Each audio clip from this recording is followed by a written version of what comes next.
participer à cette rencontre. Vous m'entendez? Oui, oui, oui. Oui, D'accord. oui. OK. Bonsoir à tout le monde. Bonsoir, chers amis, monsieur, Bonsoir. madame. Wow. Voilà. Très, très content d'être là. Ça n'a pas été une journée facile pour moi, mais je bénis le Seigneur pour cette opportunité de me joindre à vous.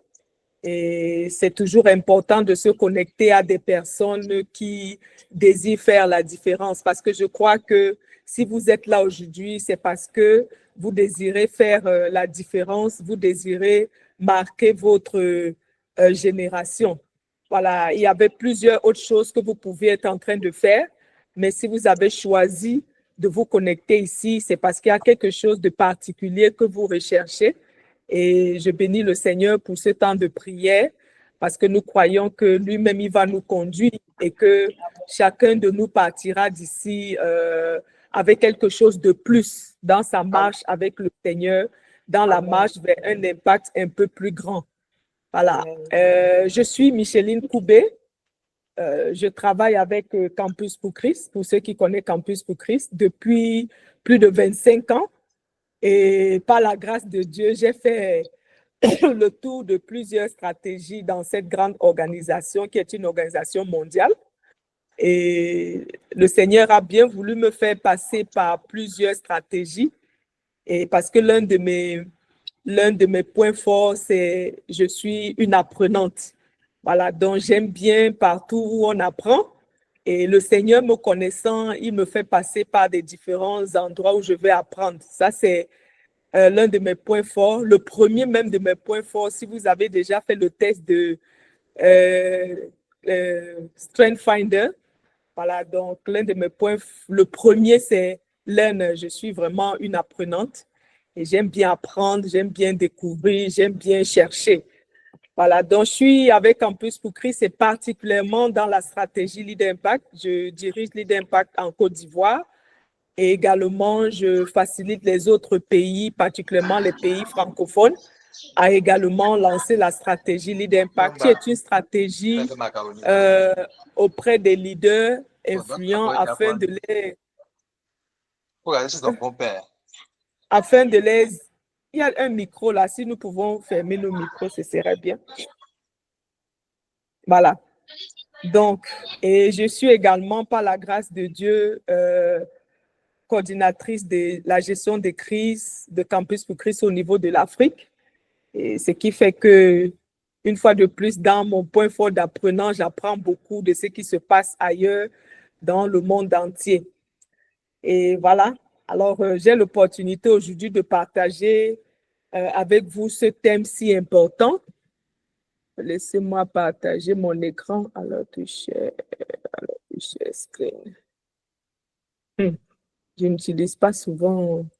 Je n'utilise pas souvent choses. I present and show my screen on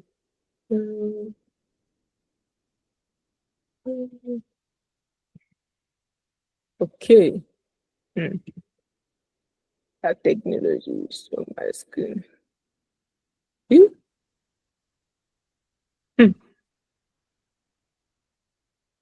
J'utilise pas souvent Meet. Je suis très Zoom et autres. J'espère que je vais savoir comment présenter.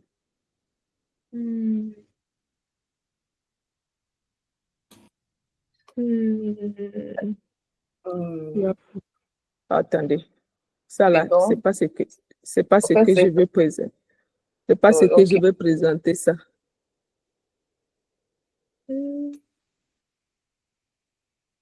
Stop presenting. OK, je vais reprendre. Je vais reprendre share screen. OK. Alors, tu share screen. Alors, tu share window.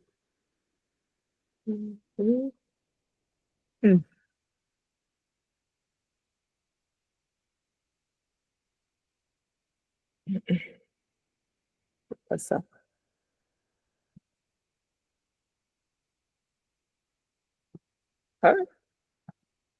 Ah là là. Screen. Allow to share screen. Les gens qui sont habitués à utiliser...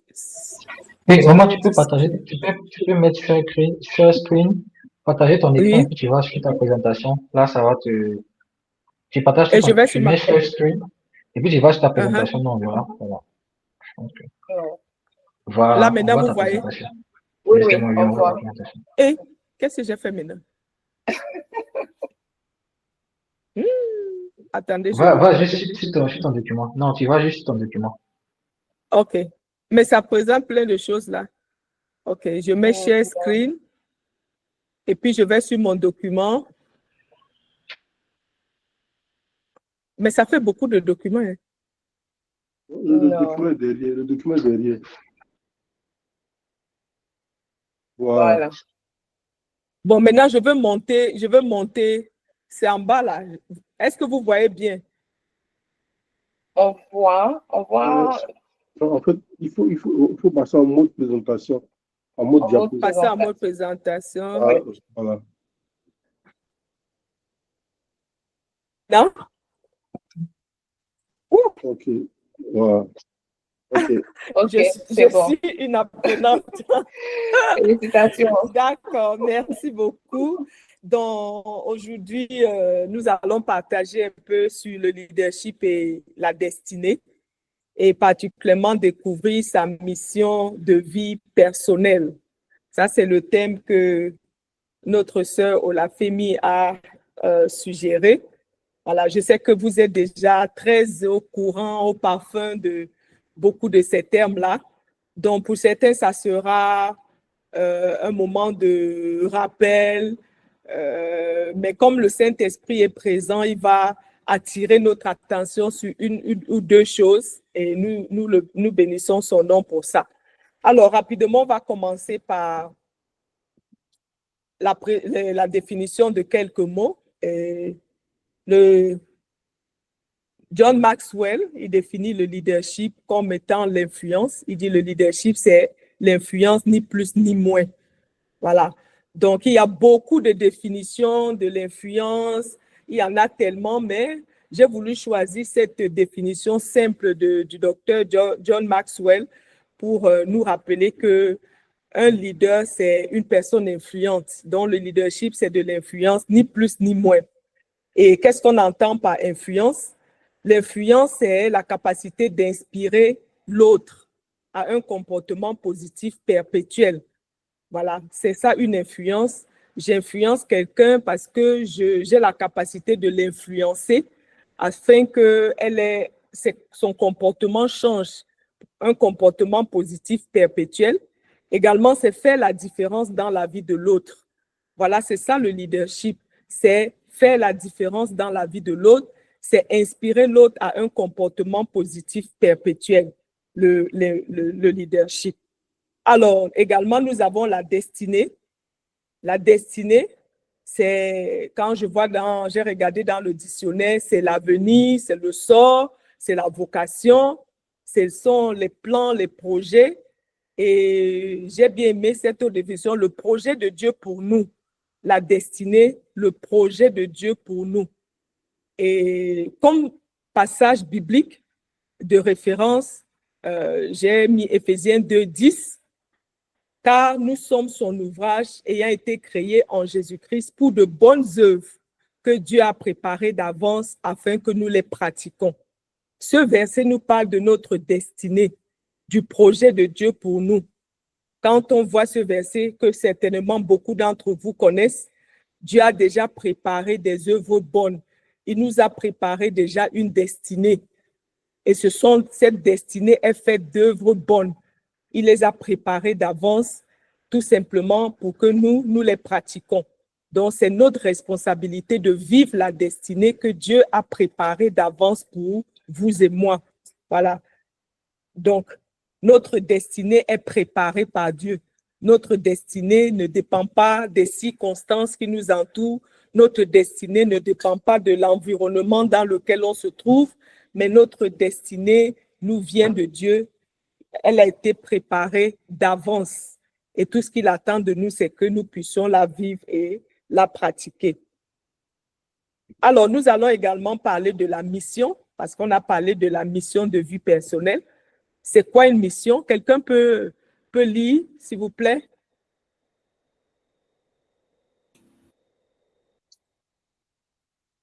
D'accord, je vais lire.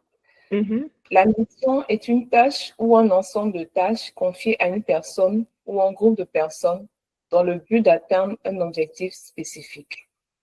Voilà, ça c'est une mission, n'est-ce pas?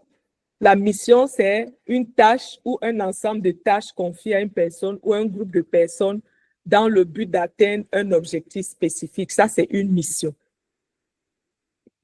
Et maintenant, nous allons voir la mission personnelle. Pourquoi on parle de mission personnelle? La mission personnelle, une autre peut lire.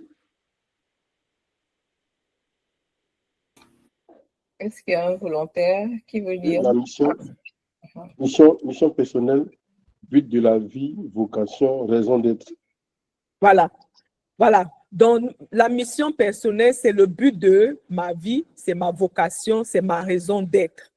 Donc, pourquoi on parle de mission personnelle? C'est parce que nous sommes uniques, n'est-ce pas?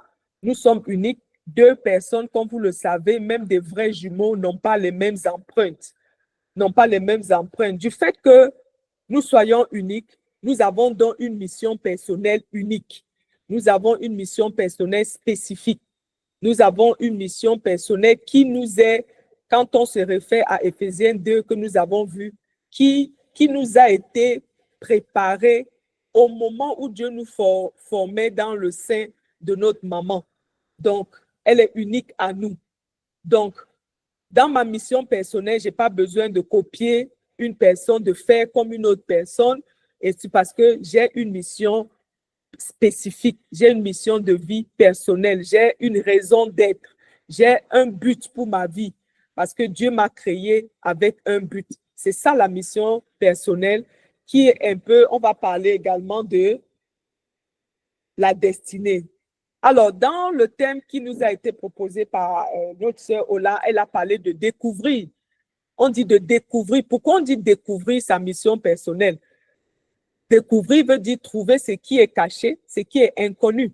C'est-à-dire que cette mission personnelle n'est pas là comme ça et puis, bon, tu peux te lever le matin et puis tu sais, voici ma mission personnelle. Il faut la découvrir parce que c'est caché et parfois ça nous est inconnu. Je crois que dans l'introduction, elle a dit cela, elle a dit des gens qui vivent, se marier, se lever, faire des choses. Mais en fait, est-ce que c'est la raison pour laquelle Dieu nous a créés? Est-ce que c'est le but de notre vie? Donc, il faut découvrir parce que ce n'est pas toujours évident, c'est parfois caché et parfois inconnu. Donc, il nous faut pouvoir la découvrir. Donc, on pourra dire donc que la destinée, c'est la mission de vie personnelle. Découvrir ma destinée, c'est découvrir ma mission de vie personnelle. Donc, jamais entend les gens dire ma destinée, ma destinée. Ça veut dire en quelque sorte la mission de vie personnelle, ma raison d'être, le but de mon existence. Voilà. Alors, en tant qu'être humain, quelle que soit la saison de notre vie, quelle que soit notre position, il y a des questions existentielles. Il y a des questions, à un moment donné de sa vie, il faut se les poser. Si on veut avoir une vie qui a un sens, si on veut marquer notre génération, si on veut faire la différence, il y a des questions qui, à un moment de sa vie, il faut pouvoir se les poser. Par exemple, la question, qui suis-je? Qui suis-je? Je ne sais pas si tu as déjà eu l'occasion de t'asseoir et de te poser cette question, qui suis-je réellement? Généralement, quand on va dire qui suis-je, les gens vont penser à son nom, je suis Micheline, ou en passant à sa position, à son poste, ainsi de suite. Ça sont des choses extérieures à nous. Qui je suis, ce n'est pas mon nom. Qui je suis, ce n'est pas ma position. Qui je suis, ce n'est pas mon titre. Voilà. Donc, quand on dit qui suis-je, ce sont des choses qui sont intrinsèques, qui nous viennent de Dieu. Les réponses à la question qui suis-je sont des choses uniques à nous. Ce qui fait que c'est très important, un moment de sa vie. Si tu n'es pas encore parvenu à te poser cette question, c'est important de s'asseoir et de se demander réellement qui je suis. Comment tu te définis? Quelles lunettes portes-tu pour parler de toi? Dans quel miroir te mets-tu pour te décrire?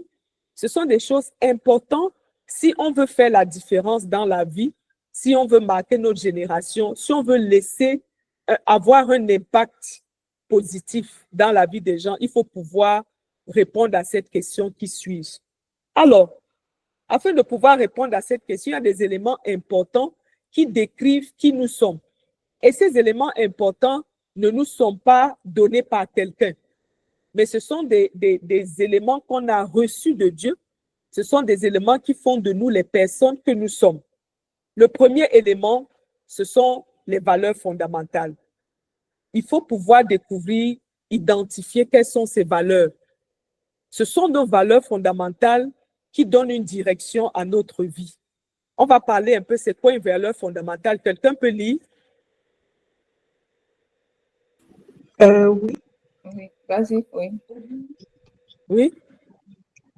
Michel, vas-y. Les valeurs fondamentales, ce sont des croyances qui se manifestent dans nos actions. Elles façonnent notre morale, nos standards de vie. Elles s'expriment dans notre comportement. Voilà. Ça, ce sont les valeurs fondamentales. Ce sont des croyances. Souvent, on n'est pas conscient, mais on agit poussé par quelque chose. On prend des décisions poussées par quelque chose. On a un comportement A ou B poussé par quelque chose. Ce sont nos valeurs fondamentales. Il est important de savoir qu'est-ce qui nous pousse à faire telle chose, qu'est-ce qui nous pousse à réagir de cette manière, qu'est-ce qui nous pousse à dire oui ou à dire non à certaines choses. Ce sont les valeurs fondamentales. Donc, identifier nos valeurs fondamentales et les vivre nous aide à être et à demeurer la personne que nous sommes appelés à être. Il est important de découvrir, d'identifier ces valeurs fondamentales parce que c'est les garde-fous que nous avons, des éléments qui nous gardent sur le chemin que Dieu a tracé pour nous. Aujourd'hui, il y a tellement d'égarements dans la vie parce que dans le monde, parce que les gens n'ont plus, il n'y a plus de valeurs auxquelles les gens s'attachent. Donc, si moi je veux faire la différence dans la vie de quelqu'un, il faut que je connaisse quelles sont mes valeurs fondamentales. Si je ne veux pas être tout pour tout le monde, il faut que j'identifie mes valeurs fondamentales, des choses qui me déterminent, des choses qui m'identifient.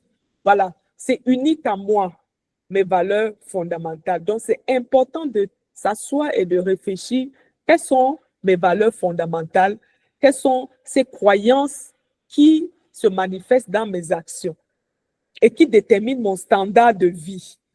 Voilà, qui détermine mon standard de vie. Et ces valeurs fondamentales doivent être alignées à la volonté de Dieu. Vous voyez, si nous voulons être des instruments entre les mains de Dieu, il faut vérifier nos valeurs fondamentales que nous avons.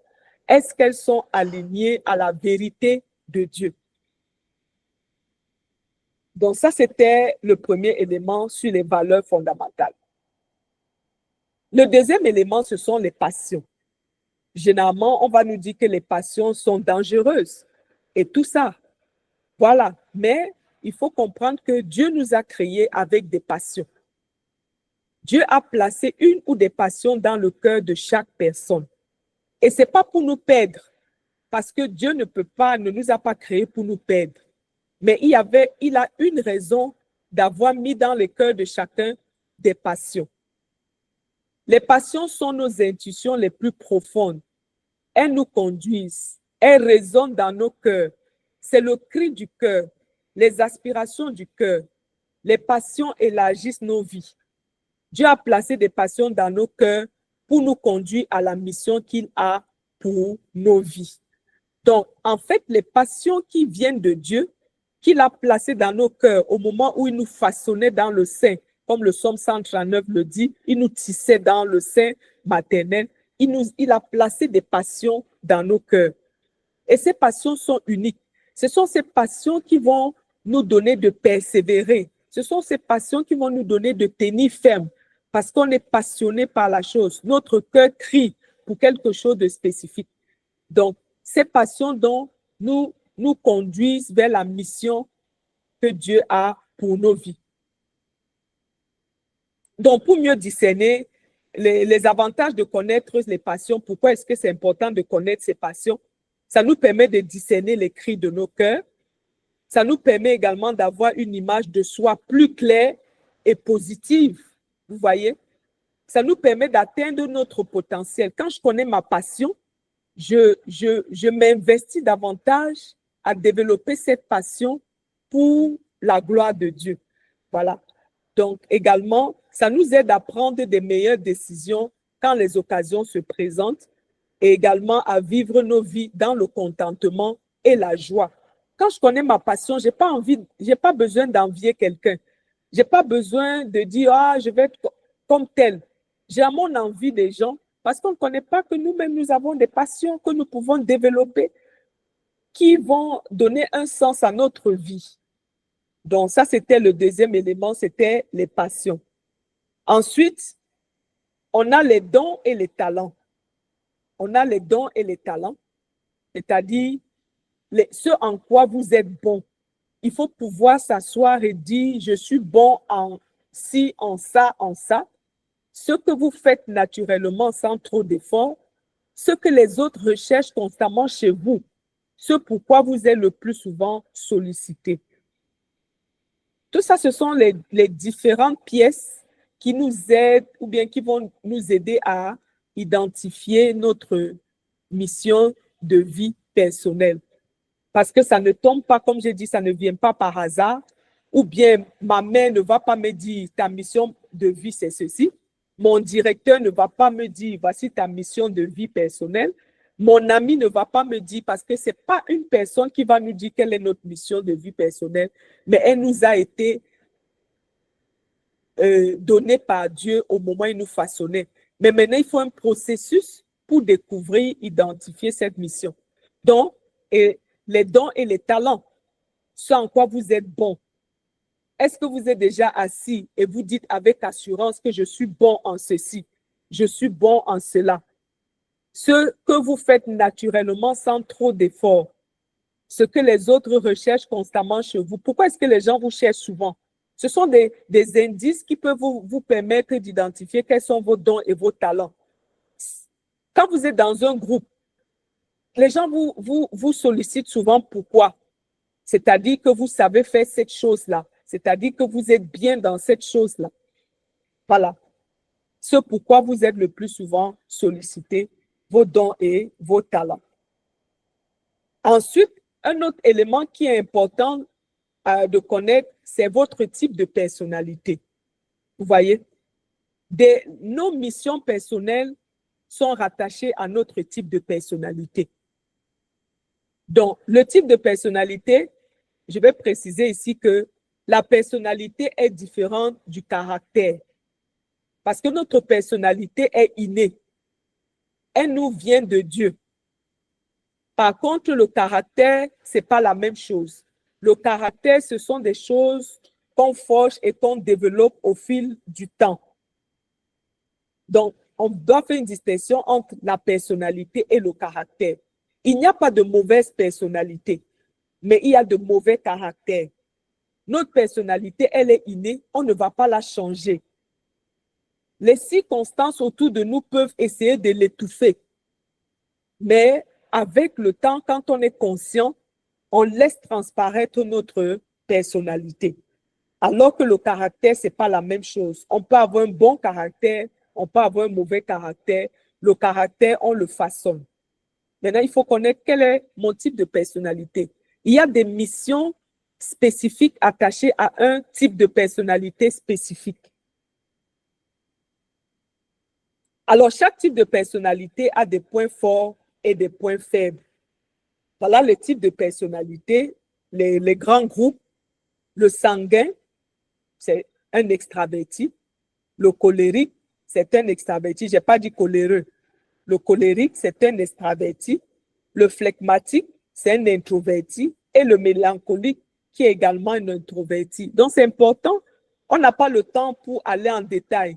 On a d'autres plateformes où on va en détail pour étudier ces différents cas afin de vous faciliter d'identifier quel est votre type de personnalité. Mais ici, c'est des informations et après, on pourra poser des questions.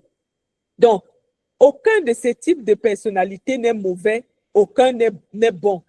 Parce que Dieu nous a créés comme ça pour un but. Dieu m'a créé. Moi, je suis sanguin, extraverti. Je flotte entre le sanguin et le colérique. Ça, c'est moi parce que Dieu a une mission spécifique pour moi qui est rattachée à mon type de personnalité. Il y a mon mari, par exemple, lui, il est flegmatique et mélancolique et il a une mission spécifique qui a un rapport avec sa personnalité. Mais aucun n'est bon, aucun n'est mauvais parce que tous ces types-là, Dieu les utilise et Dieu veut les utiliser pour des missions spécifiques. Donc, je ne peux pas dire, ah, je vais être sanguin. Non, non, non, non.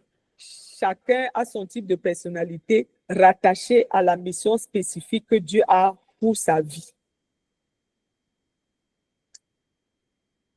Alors, une autre question existentielle, après avoir identifié qui je suis ou qui suis-je, en répondant à ces différentes questions, en identifiant ce qui me caractérise, ce qui me rend unique, ce qui me fait de moi qui je suis, maintenant, il faut se poser la question, pourquoi je suis là? Maintenant, j'ai découvert toutes ces choses. Pourquoi je suis ici? Qu'est-ce que j'ai à faire? Quel est le but? Quel est le but de ma vie? Quelle est la raison de mon existence? Quelle est la mission, ma mission de vie personnelle? Et ce sont des questions existentielles. Ce sont des questions que les gens qui veulent faire la différence doivent s'arrêter et se poser. Et non seulement se poser, mais trouver des solutions. Ou bien non, des réponses. Trouver des réponses. Donc maintenant, pourquoi suis-je là? Est-ce que je suis là juste pour me balader? Est-ce que je suis là juste pour acheter les vêtements? Est-ce que je suis là pour avoir un bon travail? Est-ce que je suis là pour me marier, fonder une famille? Pourquoi ma vie? Quel est le but de ma vie? Je vais prendre un exemple. Quand on voit les créateurs, je prends l'exemple de quelqu'un qui crée un frigidaire. Est-ce que c'est après avoir créé le frigidaire qu'il se demande à quoi va servir le frigidaire? Je nous pose la question. Celui qui a créé le frigidaire, est-ce que c'est après avoir créé le frigidaire qu'il se demande à quoi va servir le frigidaire? Non. Non, Non. non. Et quel est le processus? Il y a eu une réflexion en fait de la personne qui a créé le réfrigérateur. OK. OK. Sa réflexion est venue de quoi? C'est un besoin. D'un besoin. Merci beaucoup. N'est-ce pas? Il a identifié un besoin. Il a identifié un besoin. Il s'est dit, ah, mais je peux faire quelque chose pour répondre à ce besoin. Et c'est donc comme ça qu'il a dit, je pense que le réfrigérateur peut répondre à ce besoin. C'est la même chose. Dieu ne nous a pas fait naître pour rien. Au moment où il nous concevait, il nous façonnait dans le sein, il avait un besoin auquel nous devons venir répondre. Ce n'est pas quand il a fini de nous créer qu'on est né qui va dire, bon, Micheline, là que j'ai créé, là, à quoi va servir sa vie? À quoi même sa vie là même, ça sert à quoi? Non. C'est-à-dire que toi et moi, au moment où Dieu nous façonnait pièce par pièce dans le sein, il avait déjà une mission spécifique pour toi et pour moi. Il avait déjà, comme celui qui a créé le réfrigérateur, il voulait répondre à un besoin spécifique. Donc, c'est un peu ça. Pourquoi suis-je ici? Et j'ai deux passages, Philippiens 2:13 et puis Éphésiens 2:10. Éphésiens 2:10, j'ai déjà parlé de ça. Et dans Philippiens 2:13, le passage dit, car c'est Dieu lui-même qui agit en vous pour produire à la fois le vouloir et le faire, conformément à son projet plein d'amour. C'est-à-dire que nos vies là, Dieu a un projet pour nos vies. Il a un projet pour ta vie. Il a un projet pour ma vie. Et ce n'est pas quand on est né que le projet, il a commencé à réfléchir à ce projet. Mais le projet était là déjà. Alors, la mission personnelle ou la mission de vie personnelle est liée à la mission de Dieu pour le monde. Ça, c'est important de retenir. La mission personnelle est liée à la mission de Dieu pour le monde. Thomas Merton a dit, quelqu'un peut nous lire la citation de Thomas Merton? La mission personnelle est liée à la mission de Dieu pour le monde. Les gens peuvent passer toute leur vie à gravir l'échelle du succès pour se rendre compte, une fois au sommet, que l'échelle était appuyée sur le mauvais mur. Alors, par rapport à notre thème, comment vous pouvez commenter ces citations de Thomas Merton?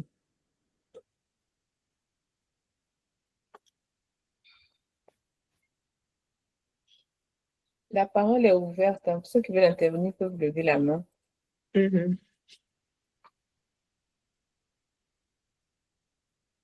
Il n'y a pas de candidats. Oui, Arsène.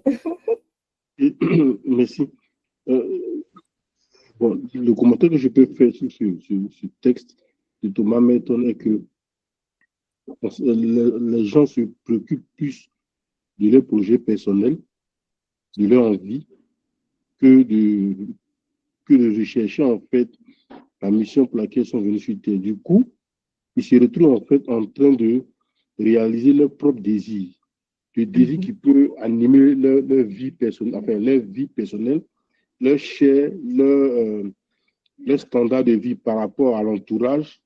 Et c'est à la fin qu'ils se rendent effectivement compte qu'ils ont atteint un certain niveau, mais ils n'ont pas la satisfaction de cette réussite-là. Ils recherchent quelque chose d'autre qui puisse satisfaire leur âme, leur esprit. Merci beaucoup pour ce commentaire. Et nous ne voulons pas faire cette expérience. On a beaucoup de cas. Je sais que vous savez, vous en connaissez dans les lectures que vous faites, des personnes qui, au soir de leur vie, malgré toute leur richesse, disent si je pouvais recommencer, je ne ferais pas ceci. Si j'avais une autre chance, je ne ferais pas cela. Parce qu'ils ne se sont pas souciés de savoir à quoi leur vie devait servir. Vous voyez, ils ne se sont pas posé des questions existentielles et tout ça, ils ont vécu selon leur environnement, ainsi de suite. Mais nous ne voulons pas être de ceux-là, n'est-ce pas? Donc, la mission personnelle est l'intersection entre les desseins de Dieu et votre unicité. La mission personnelle, c'est ça. C'est un croisement, c'est le lieu de croisement entre le plan de Dieu pour le monde et la manière par laquelle il vous a créé. C'est-à-dire que votre mission personnelle ne peut pas être en dehors de vos valeurs, de votre personnalité, de vos dons et talents, de vos valeurs. Vous voyez toutes ces choses-là. Votre mission personnelle, c'est l'intersection entre les deux. Votre mission personnelle, c'est votre unicité connectée à la mission de Dieu pour le monde. C'est pour ça qu'on dit que quand Dieu nous a créés, ce n'est pas trompé. Vous voyez, il a une mission personnelle pour toi et il te donne les capacités nécessaires pour vivre cette mission personnelle. Maintenant, pourquoi est-ce qu'il est important de découvrir cette mission personnelle? Le thème nous disait découvrir sa mission personnelle. La mission personnelle fait la différence dans la vie, dans notre propre vie. Premier élément. Ça fait la différence dans ma propre vie. Si on voit la citation de Merton tout à l'heure, on va se rendre compte que quand je découvre ma mission personnelle, ça m'empêche de vivre n'importe comment. Et au soir de ma vie, je suis pas satisfait. Donc, quelqu'un peut nous lire les points à gauche là, la mission personnelle. Un volontaire. Alors, oui. Elle vous protège. Pourquoi découvrir sa mission personnelle? Elle vous protège du besoin d'être tout et de faire tout pour tout le monde. Elle vous met quelques barrières de protection. Elle vous empêche de vous comparer aux autres. Elle transforme la jalousie en admiration. Elle vous aide à ne pas mettre dans le moule, à ne pas vous mettre dans le moule de quelqu'un.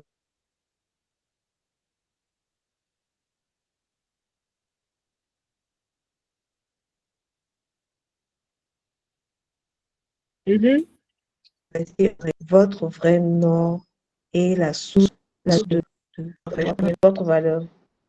Merci beaucoup. Donc, découvrir sa mission personnelle, c'est d'abord pour nous. Vous voyez, voilà les raisons. Ça nous protège. Nous ne sommes pas tout pour tout le monde. Voilà, ça nous empêche de nous comparer. En fait, un peu l'exemple, la citation de Maître. Donc, il est important de découvrir sa mission personnelle, sa mission de vie pour moi-même. Voilà, ça donne un sens à ma vie. Voilà, je ne suis pas dans le moule de quelqu'un d'autre. Donc, c'est vraiment important. Donc, Dieu n'attend pas que nous accomplissions des choses qu'il n'a pas déposées en nous. Malheureusement, c'est ce qu'on voit. On veut accomplir les choses que d'autres personnes... Non, Dieu nous attend quelque part. Il nous a donné rendez-vous quelque part et il nous attend là-bas. Il ne nous attend pas dans le rendez-vous de quelqu'un, mais il nous attend là où lui nous a donné rendez-vous avec les dons, les talents, la mission qu'il nous a confiée. Donc, ne cherchons pas à vivre la mission de quelqu'un d'autre. Parce que c'est pour ça que dans la Bible, on va voir les gens qui vont dire au soir de leur vie, quand ils arrivent au ciel, Seigneur, Seigneur, nous avons fait ceci, nous avons fait cela. Il dit, je ne vous ai point connu. Parce que vous n'avez pas fait ça à quoi? Parce qu'on n'a pas fait ça à quoi il nous a appelés. Il a investi en nous pour quelque chose de particulier et on est parti faire autre chose. Voilà. Donc, c'est important pour nous-mêmes de découvrir quelle est sa mission de vie personnelle. Ensuite, la mission de vie personnelle également nous permet de faire la différence dans la vie des autres. Nous faisons donc, j'ai pris ici un passage biblique, 2 Corinthiens 5, le verset 20. Nous faisons donc fonction d'ambassadeurs au nom du Christ, comme si Dieu adressait par nous cette invitation aux hommes. C'est quand je vis ma mission personnelle que je fais cette fonction d'ambassadeur au nom de Christ. C'est dans mon vécu, dans ma vie de tous les jours, quand je vis ma mission personnelle, que je vis ce verset biblique-là. Vous voyez? Donc, c'est très important. Par ma mission de vie personnelle, j'ai une influence éternelle et un impact réel dans la vie des gens, parce que c'est là où Dieu m'attend. C'est ma mission de vie personnelle qui me permet d'avoir une influence éternelle et un impact réel dans la vie des gens. Donc, les deux raisons pour lesquelles Dieu veut qu'on découvre, ou bien pourquoi il est bon de découvrir sa mission de vie personnelle, de la vie, premièrement, c'est d'abord pour moi, ça canalise ma vie, ça donne un sens à ma vie a un impact. Deuxièmement, c'est important pour la vie des autres parce que en vivant ma vie, ma mission de vie personnelle, je fais fonction d'ambassadeur dans leur vie. Voilà. Alors, je vais bientôt terminer. Ça, c'est 3 actions essentielles pour une personne qui veut découvrir sa mission personnelle et qui veut faire la différence, que son leadership réellement influence. Premièrement, c'est la fondation. Quand on veut construire une maison solide, on se rassure d'avoir une bonne fondation. Et les éléments de fondation ici, c'est quoi? C'est connaître qui je suis. Je sais qui je suis. Je connais mes valeurs fondamentales. Je connais mon type de personnalité. Je connais mes passions. Je connais mes dons et talents. Je connais toutes ces choses. Je sais qui je suis. Je sais que Dieu m'a façonné pour créer pour quelque chose de spécifique. Ensuite, il y a la direction. Dans la direction, maintenant, je connais ma mission personnelle. Je ne vis pas au hasard. Si par exemple, tu es là le matin, tu n'as pas de direction, Quelqu'un va venir te dire, viens avec moi et puis tu vas le suivre.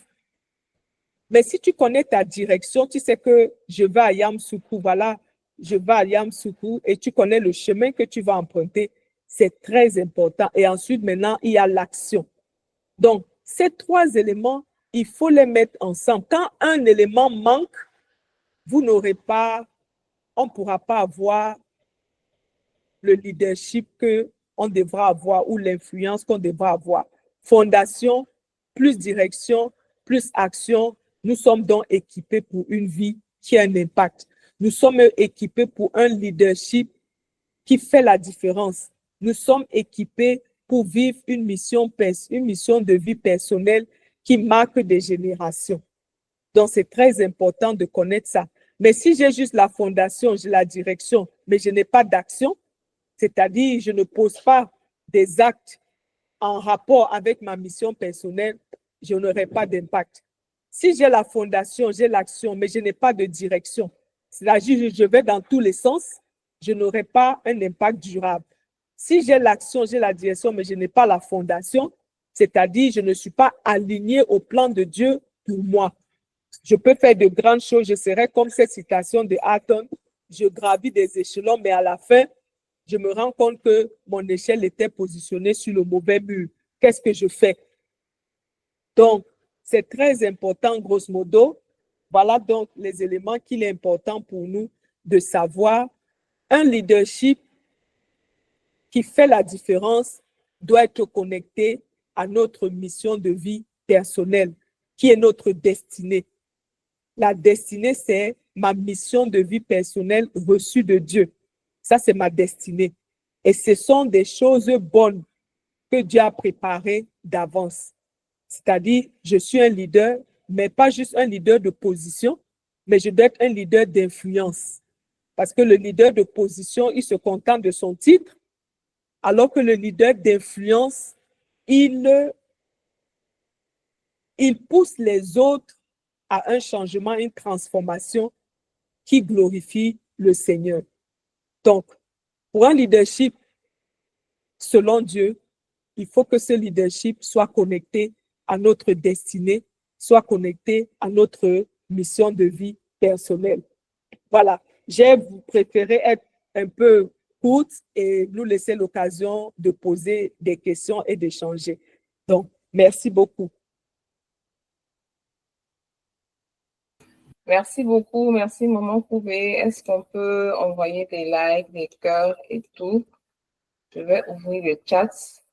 Il est 19h25. Je pense qu'on a quand même un peu de temps. Je pense, oui.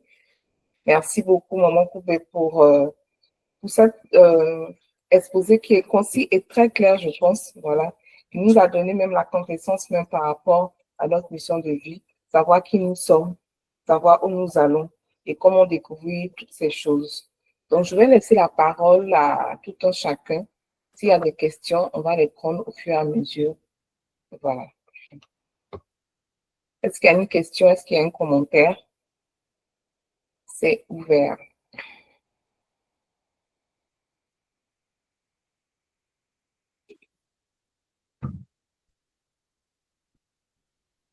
Ah, il n'y a pas de questions. Soit on a tout compris, soit je n'ai rien dit de bon. Ou bien Non, en fait, peut-être c'est tellement clair qu'il n'y a pas de... Ça a été dit simplement. Et puis voilà quoi.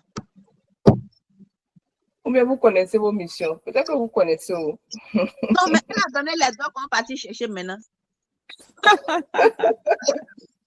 Il y a une question, je pense qu'il y a Michel qui voulait intervenir, il y a Hélène également. Donc, Michel, tu as la parole ensuite, Hélène.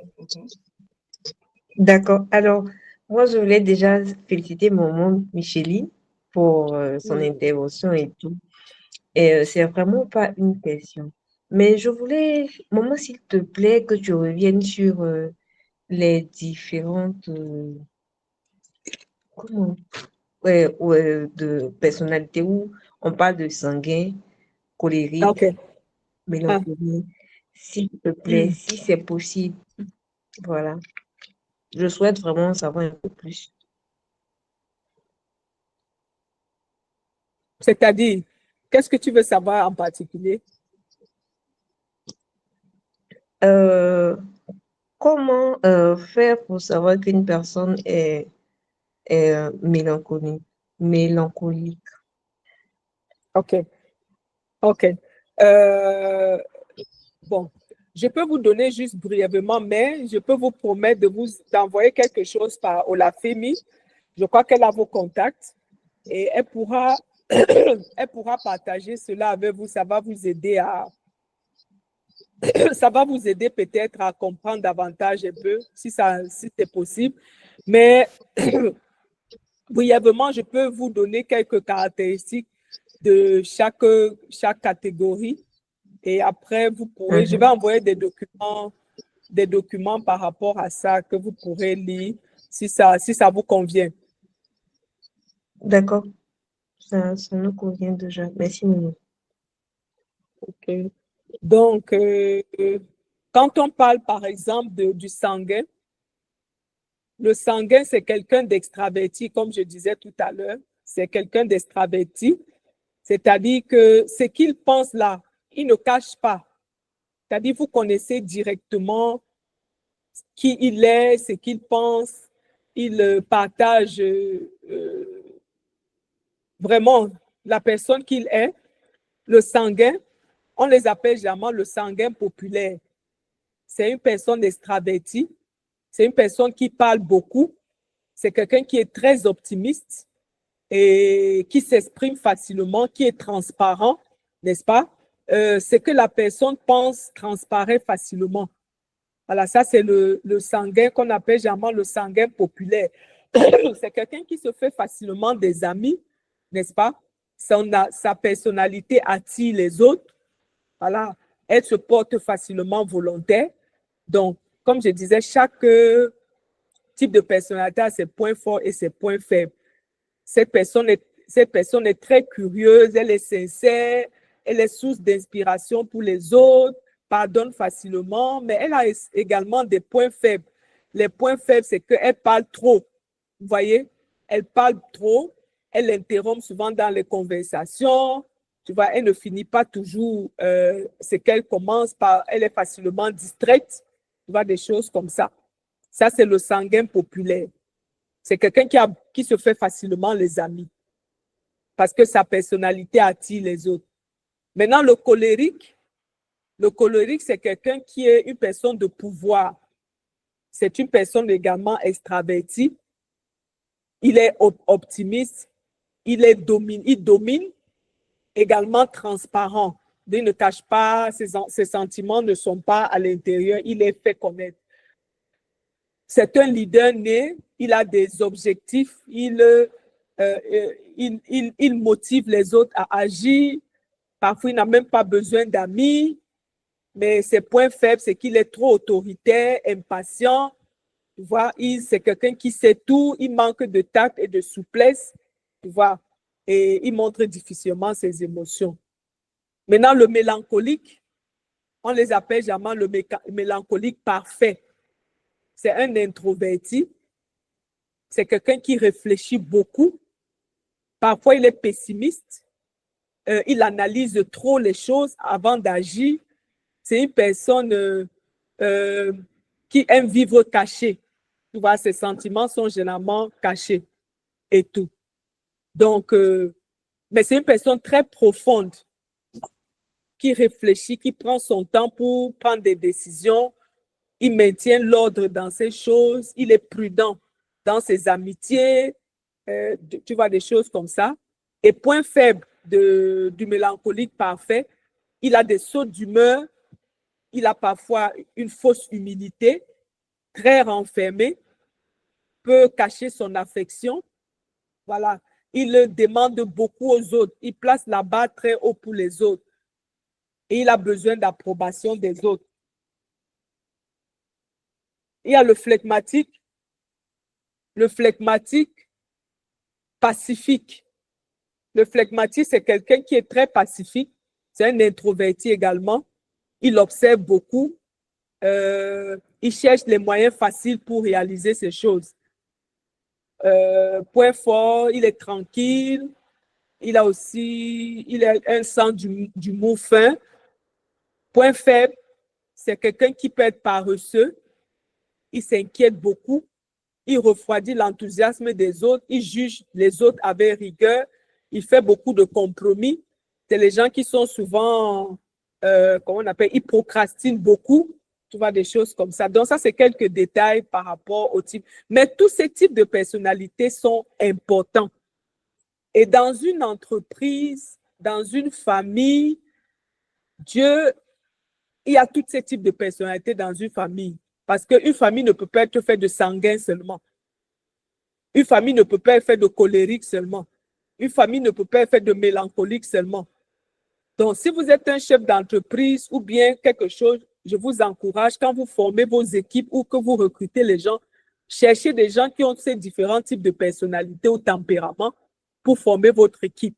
Comme ça, il y aura l'équilibre dans votre équipe.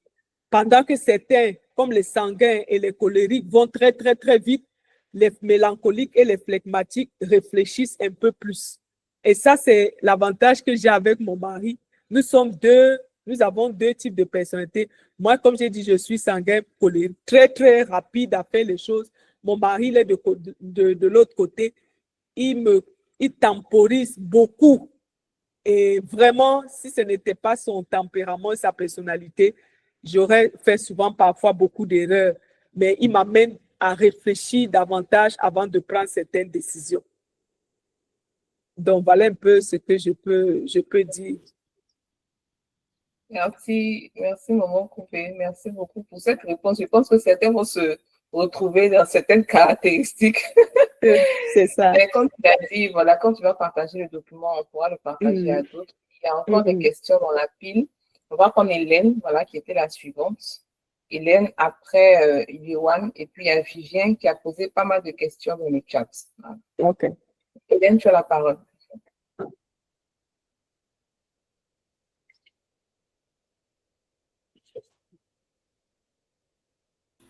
Allô, Hélène, on ne t'entend pas? Allô, est-ce que ton micro est ouvert? Bon, d'accord. En attendant qu'elle revienne, on va prendre Yohan Henrik. Bonsoir à tous. Bonsoir. Alors, merci beaucoup pour cette belle présentation et ce bel exposé. Bref, mais très, très enrichissant. Alors, j'ai une question, j'en ai deux, s'il vous plaît. Donc, la première question concerne les personnalités. Est-ce qu'il n'y a pas un type de personnalité qui emprunte un peu dans les différentes catégories dont vous avez parlé? Ou bien est-ce qu'il est possible d'emprunter un peu dans chaque catégorie? Donc, c'est ma première question. Et puis, ma deuxième question, lorsque vous avez parlé du pourquoi concernant la mission de vie et le fait qu'on doit s'appuyer sur les valeurs et les qualités qu'on a. Est-ce que lorsqu'on est attiré par certaines qualités ou certaines aptitudes que l'on n'a pas et qu'on aimerait acquérir, est-ce que ça nous éloigne, sans vouloir être envieux, mais une manière d'être qui nous attire? Est-ce que ça veut dire qu'en allant vers ce chemin-là, est-ce qu'on va s'éloigner de sa mission de vie? Merci. OK, merci beaucoup. Pour les types de personnalités, il faut dire que généralement, on a généralement deux. On a une personnalité dominante et on a l'autre qui est faible. Donc, vous allez voir, quand je vais vous envoyer le document et que vous allez essayer d'étudier, vous allez voir que généralement, vous allez vous retrouver dans environ deux types de personnalités. Mais il y aura un qui sera dominant et l'autre sera moindre. Donc, généralement, c'est pour ça qu'on dit souvent, soit on est sanguin, colérique ou phlegmatique, mélancolique ou sanguin, mélancolique. Vous voyez des choses comme ça. Il y a un dominant et un qui est faible. On ne peut pas être juste un, non. Mais dans les exercices et le test que vous allez faire, vous allez trouver des caractéristiques ici et là, mais vous allez avoir un dominant et un qui est faible. J'espère que je réponds à la question. Oui, exactement. Merci. D'accord. Maintenant, par rapport à la deuxième question, j'ai parlé des éléments essentiels pour découvrir sa mission de vie personnelle. Il y a les dons, il y a également les compétences. Ce dont vous êtes en train de parler, ce sont des compétences et les compétences, on les acquiert, n'est-ce pas? Vous pouvez acquérir une compétence pour quelque chose de particulier que vous voulez faire. Même quand on parle de découvrir sa mission de vie personnelle, et quand vous allez la découvrir, il y aura des compétences que vous aurez besoin de développer pour vivre cette mission-là. Les éléments que j'ai donnés comme les dons et les talents, c'est des choses qui vous sont innées, mais ce n'est pas tout. À un moment de votre vie, il y a des compétences qu'il faut développer. Voilà. Donc, quand vous voyez que pour vivre tel aspect de ma mission de vie, je dois développer telle compétence, vous allez chercher cette compétence et vous la développez. Que ce soit sur le plan spirituel, que ce soit sur le plan naturel ou physique, ça, ce sont les compétences à développer. Et ça fait partie de la croissance. Ça fait partie de... Quand on vit sa mission personnelle, on aura besoin d'acquérir des compétences.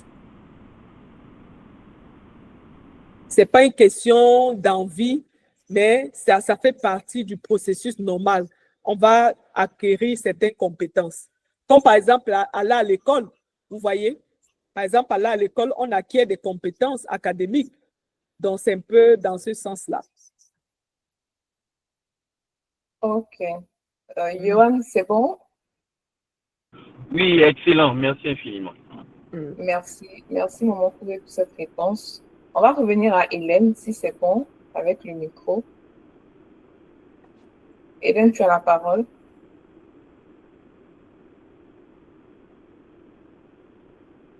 Bon, d'accord, je vois que c'est pas...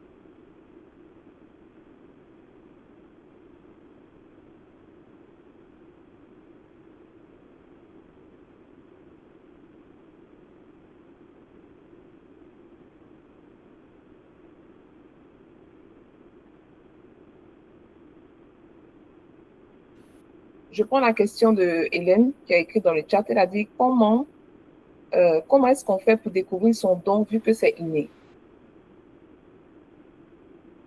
Donc, c'est la question d'Hélène. Comment découvrir son don vu que c'est inné? Parce qu'effectivement, souvent, c'est compliqué. Souvent, nous-mêmes, on ne sait pas ce que Dieu nous a donné. Et puis, bon, on se dit qu'on n'a rien, on ne sait rien faire. Bon. J'ai donné quelques suggestions. C'est-à-dire que j'ai dit, par exemple, qu'est-ce que vous aimez faire? Vous voyez, j'ai donné quelques suggestions. C'est pour ça ça nous demande beaucoup de réflexion. Ce n'est pas quelque chose qui va arriver juste comme ça, mais il faut que ce soit intentionnel.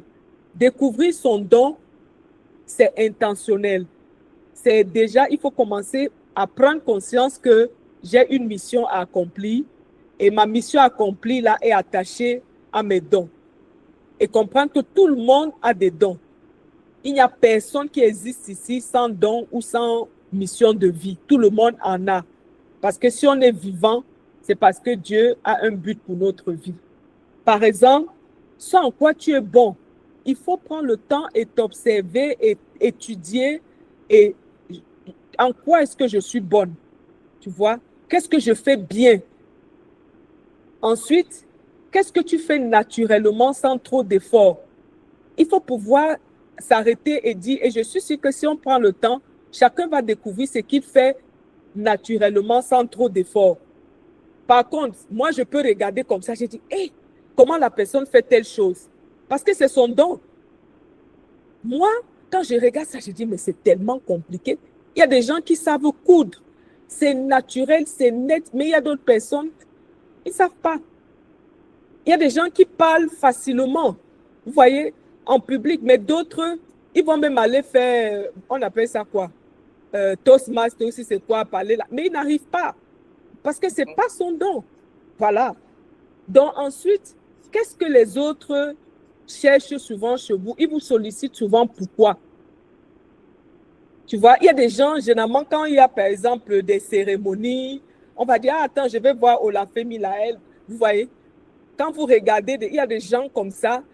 Donc, c'est des questions que vous devez vous poser. Les gens vous sollicitent souvent pourquoi. Les gens vous recherchent souvent pourquoi. Et ça, c'est vraiment très intentionnel. Vous pouvez aussi utiliser vos amis, vous pouvez utiliser vos connaissances pour qu'ils vous leur posez ces questions. Qu'est-ce que tu vois que je fais de bien? Qu'est-ce que tu vois que je fais aisément? Qu'est-ce que tu vois que je fais bien? Voilà, ce sont toutes ces questions-là qui vont commencer à t'aider à identifier qu'est-ce qui est ton don. Ok, merci. Merci beaucoup, maman. Hélène, c'est bon? Ok, on a encore une liste. Je pense qu'il y a les questions de Vivien qui sont assez intéressantes. Vivien voulait qu'on revienne un peu sur la différence entre personnalité et caractère. Parce qu'il dit, le caractère d'une personne n'est-elle pas un peu sa personnalité? Donc, il veut éclaircir un peu ce volet-là. Ok. Bon, généralement, ça peut se confondre. Mais quand on sait déjà que le caractère, on va parler généralement de bon caractère, de mauvais caractère. Ça, c'est déjà évident. On dit celui-là a un bon caractère, celui-ci a un mauvais caractère. Ça fait déjà la différence. La personnalité, on n'a pas de mauvaise personnalité ou de bonne personnalité parce que c'est comme ça que Dieu nous a fait. On a vu les types de personnalités sanguines et autres là. Dieu nous a créés de cette manière. Voilà. Donc, le caractère, c'est des choses qu'on développe au fil du temps. Les circonstances dans lesquelles on passe peut développer le caractère, l'environnement dans lequel on a habité, tu vois, des difficultés de la vie, vous voyez, des choses comme ça forge notre caractère. C'est pour ça qu'on dit on forge un caractère. Mon caractère, on le forge, vous voyez, mais la personnalité, c'est inné. Vous voyez, c'est Dieu qui m'a donné cette personnalité. Les circonstances peuvent parfois, à un moment, l'étouffer, mais au fur et à mesure que je me rends compte, ça va paraître. C'est ça la différence avec le caractère. Le caractère, on a un bon caractère, on a un mauvais caractère. C'est pour ça qu'il y a des bonnes personnes, il y a des mauvaises personnes. C'est le caractère qui détermine le genre de personne que tu es. Ok, merci beaucoup, maman. Il y a une autre question. Il a dit, parfois, certaines rencontres nous aident à identifier notre mission de vie, tandis que certaines rencontres nous éloignent de nos missions. Comment identifier les bonnes personnes capables de nous conduire sur la voie de notre mission de vie? D'accord? Exactement. On a dit, si vous voyez, j'ai dit que pourquoi découvrir sa mission personnelle? On a dit c'est d'abord pour notre propre bien. C'est important parce que ça te met à l'abri. Ça te met à l'abri de ces personnes. Ça te permet de dire oui ou de dire non à certaines propositions qui te sont faites. Parce que si tu ne sais pas où tu vas, quelqu'un va te donner une direction ou bien va te donner une destination. Donc, c'est important. C'est pour ça que ce sont des choses qu'on doit commencer même très tôt dans la vie à pouvoir découvrir ça. Ça nous permet de faire des bons choix, de prendre des bonnes décisions, d'éviter certaines compagnies. Parce que si moi, je veux, par exemple, ma destination, c'est Daloa, et puis je vois quelqu'un qui veut m'amener à Boaké, je dis non, moi, je ne pars pas à Boaké. Moi, je sais très bien que je vais aller à Daloa. Mais si je ne sais même pas où je vais, celui qui veut m'amener à Boaké va m'amener à Boaké. Celui qui veut m'amener à San Pedro va m'amener à San Pedro. Et c'est comme ça que ma vie sera menée. Donc, vraiment, ce sont des questions existentielles. Comme on a dit au début, il faut savoir à quoi sert ta vie. C'est très important. Ça te met à l'abri de certaines choses. Au fond, le soir de ta vie, tu ne dis pas « Oh, si je pouvais recommencer ». Donc, si tu ne sais pas où tu vas, tu ne peux même pas aussi identifier quels seront tes amis. Parce qu'il faut pouvoir savoir où tu vas afin de pouvoir identifier les amis dont tu as besoin et qui vont marcher avec toi sur ce chemin-là.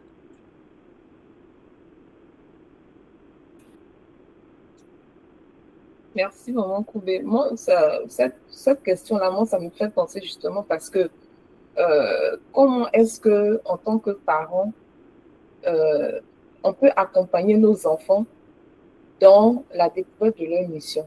Parce que souvent, beaucoup d'entre nous, c'est très tard, hein, après la trentaine, des fois même après la quarantaine, qu'on commence à comprendre ce genre de choses-là.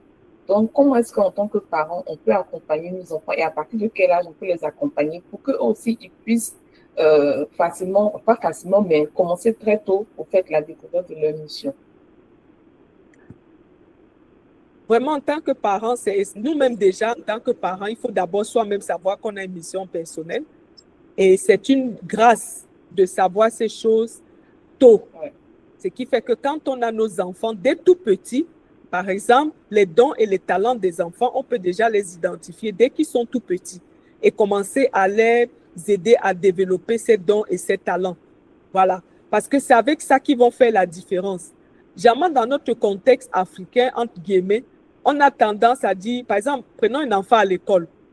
Vous avez un enfant qui est très bon en sport, n'est-ce pas? Mais comme il n'est pas bon en géographie ou bien je ne sais pas quoi, on va passer le temps à l'acculer pour qu'il soit bon en géographie en ignorant le sport. Là, il est fort. Vous voyez? Alors que ça, c'est son don et son talent et c'est avec ça qui va faire la différence dans le monde. Mais on laisse ça, mais on se focalise sur la géographie parce que peut-être c'est le désir de nos parents qu'il soit un chercheur ou quoi, je sais. Voilà. Donc, c'est plutôt très tôt identifier les dons et les talents des enfants et puis développer ces dons et ces talents parce que c'est avec ça qu'ils vont faire la différence dans la vie. D'accord. Merci beaucoup, maman.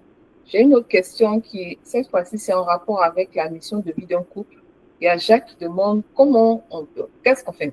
Comment on peut découvrir la mission de vie d'un couple? Voilà, si je peux résumer. Jacques, je pense que c'est ça, hein. Voilà, la mission de vie d'un couple. Comment un couple peut découvrir leur mission de vie? Voilà. OK. Déjà, il faut que chaque individu connaisse sa mission de vie personnelle, monsieur et madame. Chacun doit connaître sa mission de vie personnelle. Une fois de plus, ce sont des choses que, quand on est fiancé, c'est les choses sur lesquelles on doit travailler, n'est-ce pas? Les fiancés, comme on le dit souvent, on a souvent l'habitude de, quand on fait les séminaires de préparation au mariage, les gens, quand ils sont fiancés, pas seulement à l'organisation de la fête, comment ils vont inviter les gens, mais c'est pas ça l'objectif des fiançailles. L'objectif des fiançailles, c'est apprendre à se connaître, n'est-ce pas? Le monsieur connaît sa mission de vie, madame connaît sa mission, la femme connaît sa mission de vie et ensemble, ils identifient quelle est la mission de vie de leur couple, bien sûr alignée à la vérité de la parole de Dieu. Donc, c'est un travail qu'on fait individuellement parce que je connais la mission de vie de tel, l'autre connaît la mission de vie et c'est ensemble, donc, ils tirent la mission de vie de leur couple attachée à cela. La mission de vie du couple ne peut pas être totalement opposée à la mission de vie du mari ou opposée à la mission de vie de la femme. Donc, c'est de là donc qu'ils vont tirer la mission de vie du couple afin de pouvoir vivre en harmonie avec ce que Dieu a prévu pour eux. Parce que même comme quand l'homme et la femme se mettent ensemble, c'est dans le plan de Dieu. Parce que Dieu a un projet pour ce couple-là. Donc, c'est des choses essentielles. Mais si l'homme ne connaît pas sa mission de vie, la femme non plus, on ne peut même pas avoir la mission du couple. C'est ça. Merci. Merci beaucoup, maman. Je pense qu'il y a Yélé qui avait levé la main, si c'est toujours d'actualité. Est-ce que Yélé a une question ou bien ce n'est plus la peine? Non, c'est plus la peine. En fait, ce n'était pas une question, mais comme vous êtes passé à autre chose. Ah, d'accord. Ok, d'accord. Ok. Est-ce qu'il y a d'autres questions rapidement? Voilà, comme ça, on va clôturer s'il n'y a pas d'autres questions. Femi.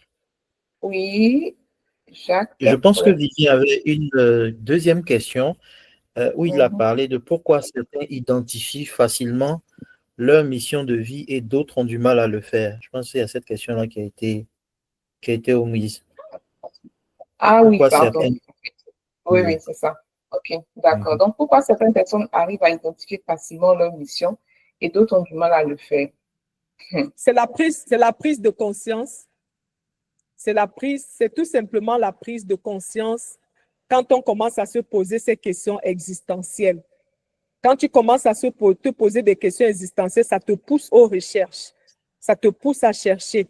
Voilà, comme on dit, il y a un livre souvent qu'on utilise à Leader Impact, devenir leader d'impact, on dit il y a l'appel au réveil, tu vois. Il y a un moment dans notre vie où on passe, certains, ça arrive tôt, pour d'autres, ça arrive un peu plus tard.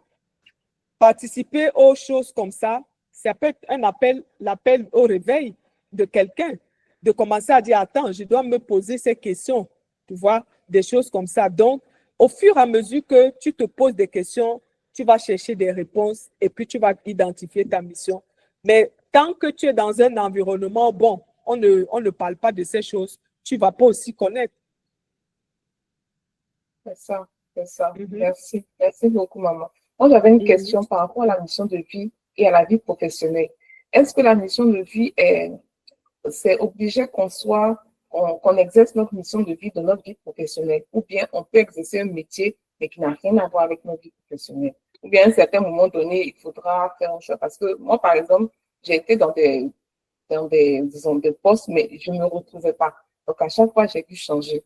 Mais souvent, on dit la mission de vie aussi, ça ne te donne pas ce qu'il faut pour vivre.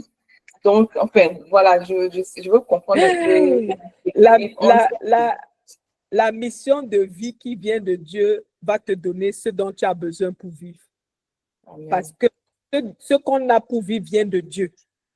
Quel que soit ton poste ou quoi, le revenu que tu as, si Dieu ne le permet pas, tu ne l'auras pas. Tu ne l'auras pas, c'est parce que Dieu le permet que tu l'as et que tu l'utilises. Malheureusement, c'est parce qu'on apprend ces choses tard, quand on a déjà fait des choix, quand on est déjà... Mais si vous regardez en Occident et autres, les gens qui excellent dans ce qu'ils font, ils ont découvert leur truc très tôt. Ils ont découvert leur passion, ils ont découvert leur don, ils ont découvert en fait leur mission très tôt. Et puis, ils choisissent leur carrière ou bien leur vocation par rapport à cela. Vous voyez? Donc, normalement, si on découvre tôt, on doit faire nos choix de carrière et notre vocation par rapport à notre mission personnelle. Parce que c'est là où Dieu nous attend. Pour d'autres qui sont assez courageux, quand ils se rendent compte qu'ils ont un travail, une vie professionnelle qui n'est pas alignée, ils démissionnent. Ça, c'est être courageux. Ils démissionnent pour épouser ce qui est vraiment leur cri de cœur, leur passion et leur mission de vie. Voilà. Donc, c'est là où vraiment on se sent bien. On va dire, ma vie a un sens.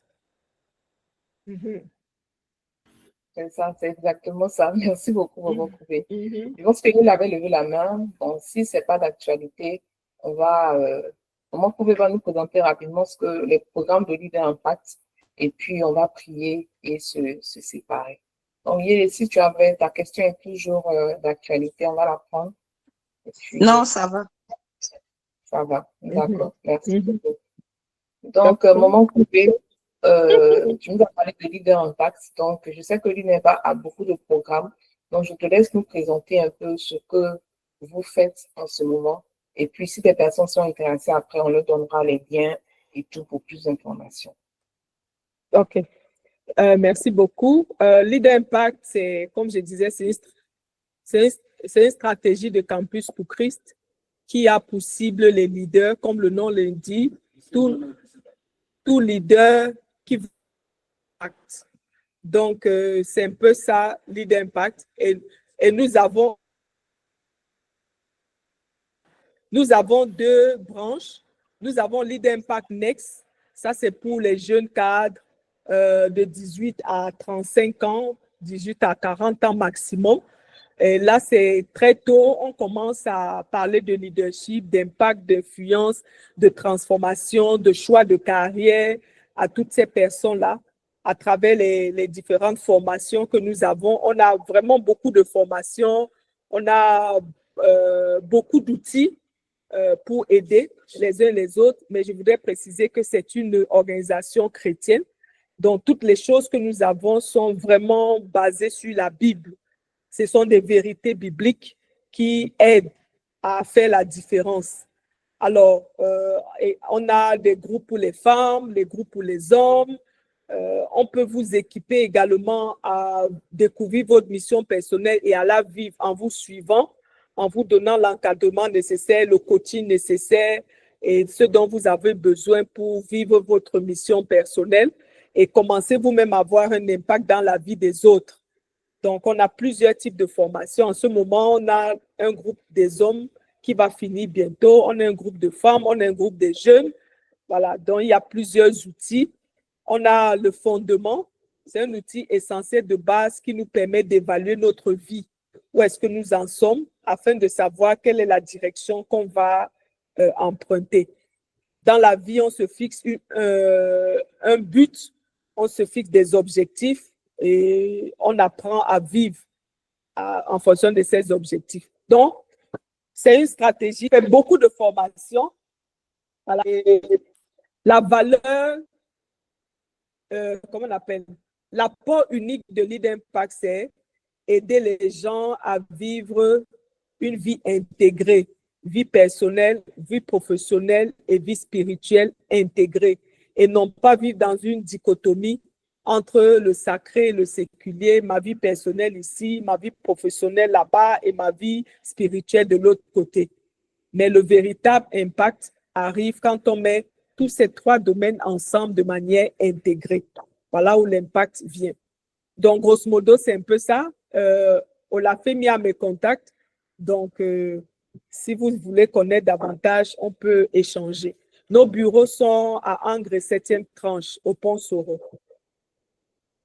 Ok, merci beaucoup, Maman Koubé. Est-ce qu'on peut remercier, on peut acclamer le Seigneur vraiment pour la vie de Maman Koubé. C'est une grande dame, mais elle n'a pas le temps. Hein. Donc, franchement, c'était une grâce pour moi de pouvoir la voir aujourd'hui. Donc, c'est une grâce de la voir. Là, il y a tellement de choses. Elle a fait l'effort de nous donner vraiment, en tout cas, une synthèse. Parce que si elle veut en parler, on ne pourra pas finir aujourd'hui. Maman Koubé, que Dieu te bénisse abondamment. Amen. Que Dieu te bénisse. Amen. Tu me donneras les liens qu'il faut et tout. Et puis moi, je ferai le partage à toutes les personnes qui se sont connectées à cette session. Merci. Merci, Maman Koubé. Que Dieu te bénisse. Je vais m'excuser, je vais me déconnecter. Oui, il n'y a pas de problème. On te donne la route, vraiment. Merci beaucoup. Merci beaucoup. C'était un plaisir d'être avec vous. On reste disponible pour les échanges. Vraiment, merci pour votre participation également. Merci, Olafemi. Amen. Amen. Amen. Ah. Il est 20h. Merci à tous. On va clôturer par une session de prière. La question de la mission de vie, comme on dit, c'est pas une question très simple. Et malheureusement, la plupart d'entre nous, on l'a compris un peu tard. Mais comme on dit dans la parole, Dieu révèle pour acheter. Et comme elle a dit tout à l'heure, il y a des plateformes comme ça qui permettent d'avoir des appels, comme on dit même, des éveils à l'appel pour que chacun puisse commencer justement ce travail, ce cheminement d'introspection par rapport à la découverte de sa mission de vie personnelle. Donc, ce que nous faisons aussi avec le Sec Joseph, c'est un peu ça. Voilà, c'est un peu ça. Nous commençons par la lecture parce qu'il y a des livres très, très intéressants. Il y a des ressources très intéressantes que des gens, des auteurs chrétiens ont écrit qui nous permettent de faire déjà ces découvertes-là, ces introspections personnelles. Et il y a des accompagnements comme par exemple Leader Impact et d'autres personnes qui ont participé à ces sessions-là, qui sont là pour nous accompagner dans cette mission de vie personnelle. Alors, on va élever la voix pour dire merci à Dieu pour ce moment.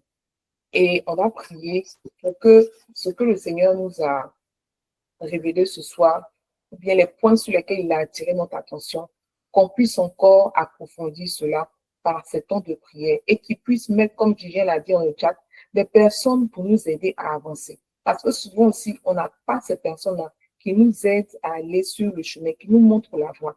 Donc, on va demander la grâce à Dieu que les personnes qui peuvent nous aider à progresser dans ce cheminement-là, qui puissent nous connecter à ces personnes.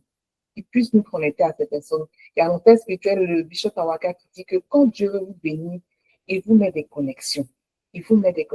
Donc, la prière qu'on va faire ce soir, c'est que vraiment, avec tout ce que nous avons appris, que Dieu nous mette des connexions, des organisations, en tout cas des opportunités de croissance pour qu'on puisse vraiment grandir dans ce cheminement et découvrir au plus tôt notre mission de vie et y entrer. Voilà, parce qu'il ne suffit pas seulement de découvrir, mais aussi il faut vraiment s'engager dedans, il faut être actif dedans.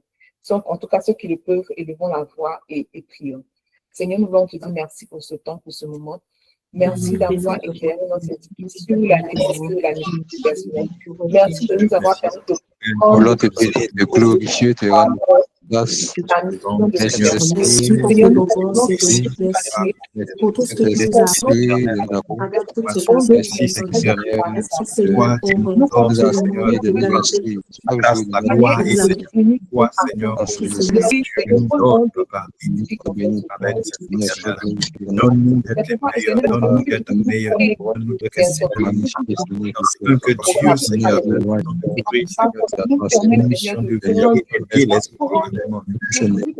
à pouvoir s'écouter les pleurs afin d'aller de l'avant. Il manifeste ton royaume au travers de nos dons, au travers de nos talents, au travers des passions, Seigneur, que tu as nous de faire. Avec ces personnes qui sont connectées. Je te prie à partir de ce moment, Seigneur, que tu perds, Seigneur, la mission de vie personnelle. Et pour moi, les choses de chez nous, je prie, Seigneur, qu'à partir de ce moment, Seigneur, qu'il soit que c'est là la mauvaise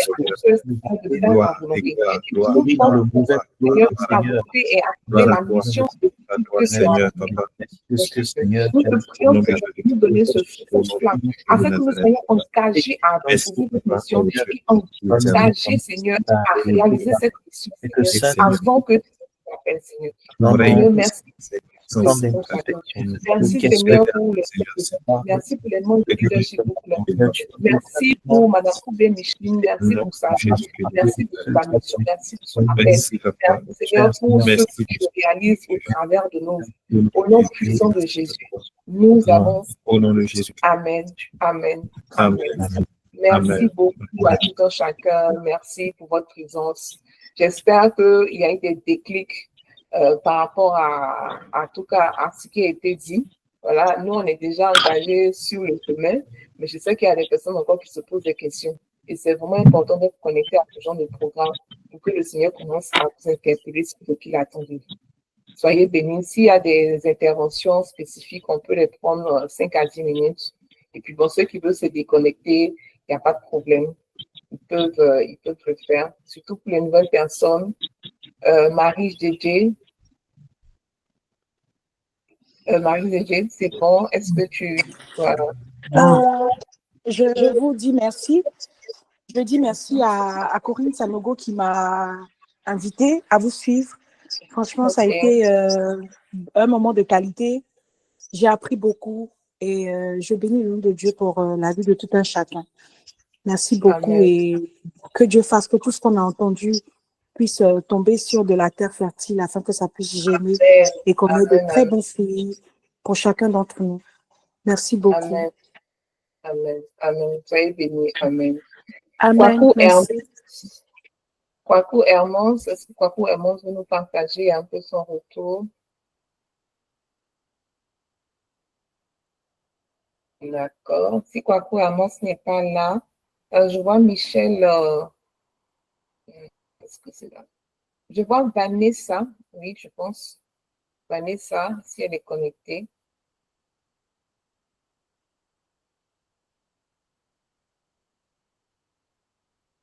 D'accord. Emmanuela, est-ce que tu peux nous donner ton retour rapidement? Emmanuela ou bien Yannick Nguessan. Bonsoir Yannick, merci de nous avoir rejoints malgré ton emploi du temps très chargé. Allô, vous m'entendez? Oui, on t'entend très bien. On t'entend très bien. Ah, ok, salut à tout le monde. Je suis finalement enfin arrivé, comme c'était mon BTH. Okay. Non, ok, vraiment, c'était bon, c'est un moment coupé, hein, c'est vraiment notre moment. Et en tout cas, c'était assez enrichissant. Je pense que c'est des problématiques sur lesquelles on réfléchit en tant que ancien de Daniel, mais en tout cas, là, si vraiment, assis, rendre ça simple. Et c'était vraiment avec son expérience, vraiment des mots simples, mais qui étaient, c'était bon, c'était vraiment intéressant. J'ai aimé la partie où elle est revenue sur les personnalités. Voilà, je me suis retrouvé bien dedans. Donc, on attend ça donc aussi. Moi, Mais ce c'était que vraiment j'ai aimé dans intéressant. Que Dieu nous bénisse. l'interpersonnalité, c'est que on apprend qu'il n'y a pas de mauvaise personnalité, au fait. Or, contrairement à ce qu'on nous a fait croire pendant des années, surtout par rapport au caractère, mais il n'y a pas de mauvaise personnalité. Parce qu'on a tendance à, comment dire, à privilégier ou bien à trouver que les personnes extraverties sont mieux, sont, voilà, par rapport aux personnes introverties ou bien mélancoliques et tout. Moi, en tout cas, moi, ça m'a permis de comprendre que Dieu nous a créé pour un but et tout ce qu'il crée est bon. Et concernant les personnalités, il n'y a pas de mauvaise personnalité, mais juste savoir quels sont ses points faibles et quels sont ses points forts. Exactement. Exactement. Vraiment, c'est encourageant. Je me souviens de la première fois que j'avais lu un livre de Dag. Bon, Dag, son livre sur le mariage modèle, où Dag avait assez développé des types de personnalités. Et l'une des choses qui me choquait là-dedans, c'est que Dag disait qu'on est né avec les personnalités. Quand j'ai vu les défauts de certaines personnalités, j'ai dit, mais Seigneur, le foutu. Qu'est-ce qu'on est né avec? Mais effectivement, il y a aussi vraiment les aspects positifs. Et chaque personnalité, c'est merveilleux. Et aussi avec tout le règlement d'intelligence que nous procure souvent la littérature que nous lisons avec le siècle Joseph, par exemple, ça peut contribuer également à corriger certains aspects négatifs de notre personnalité pour nous aider aussi à améliorer notre mission de vie. Donc, c'est vraiment encourageant de savoir que, en tout cas, de savoir que Dieu nous bénisse. Merci. Okay. Je vais prendre Célestine, voilà, en dernière intervention, et puis on va se quitter. Célestine, que tu es connectée. Bonsoir, je suis connectée, mais je suis au bureau, donc je ne pourrais pas trop parler. Désolée. Oh là là, d'accord. Ok, il n'y a pas de souci. Je vais prendre Kwasi Jacques. Jacques, tu veux intervenir? Oui, Fémi, en tout cas, merci beaucoup. J'ai suivi en fait la formation avec ma femme. Voilà pourquoi il n'y a que moi qui suis connecté. Sinon, elle a reçu aussi Ah, le lien. d'accord. Bonsoir, Madame Kwasi. Bonsoir, Fémi. Merci beaucoup. En tout cas, on a été bénis. Et puis, vraiment, je peux dire que c'est une réponse à des questions aussi que je me pose depuis un bout de temps. Voilà, ou des questions qui reviennent de façon récurrente. Donc, je crois que, voilà, bientôt, comme on le dit en anglais, il y a un breakthrough, hein, c'est-à-dire qu'il va falloir que ça puisse passer. Voilà, donc, quand on arrive à ces étapes-là, au moins, je suis rassuré que toutes les questions que je me pose, c'est parce qu'en fait, il y a une prochaine étape à passer en réalité. Donc, en tout cas, on a été édifiés. Je pense que ma femme aussi a été édifiée. Et puis, je pense qu'on va continuer nous-mêmes en notre sein un travail personnel, chacun pour sa part, et puis tous les deux ensemble. Et puis, vraiment, que le Seigneur même nous aide chacun, parce qu'effectivement, ce n'est pas un hasard qu'on soit venu ou qu'on soit là encore. C'est parce qu'on a cette mission-là à atteindre et puis à réaliser. Amen. En tout cas, Amen. Dans le programme de Lead Impact, je sais qu'il y a un programme pour les hommes. Moi, actuellement, je suis en train de finaliser le programme des femmes, justement, qui parle en tout cas, qui apporte tous les aspects qu'on a vus là. Et en général, ça remue quand même, voilà, parce qu'il y a beaucoup de choses même qu'on ignore sur nous. Et c'est un programme qui permet vraiment d'aller fouiller en progression. C'est un travail de coaching, mais vraiment avec le Saint-Esprit, parce que souvent, on a des appréhensions sur nous-mêmes, mais le Saint-Esprit, il révèle vraiment. Donc, c'est une recommandation que je vous fais, c'est pas de la publicité, mais si vous faites ce programme, ça peut vous aider justement dans la découverte également de la mission de vie de votre couple. Voilà. C'est-à-dire que si chacun fait ce travail individuellement, vous allez voir que ça va être beaucoup plus facile. Ça va être beaucoup plus facile. Ah, merci beaucoup. Mais déjà là, pour aujourd'hui, on devait recevoir des supports. Oui, non, pour le support, elle doit m'envoyer le lien pour le test on appelle ça même, des personnalités. Des tempéraments, voilà, des personnalités. Maintenant, je ne sais pas s'ils ont un lien, mais je vais lui demander, voilà, par rapport aux différents programmes. Ou bien, je vais vous donner directement son contact.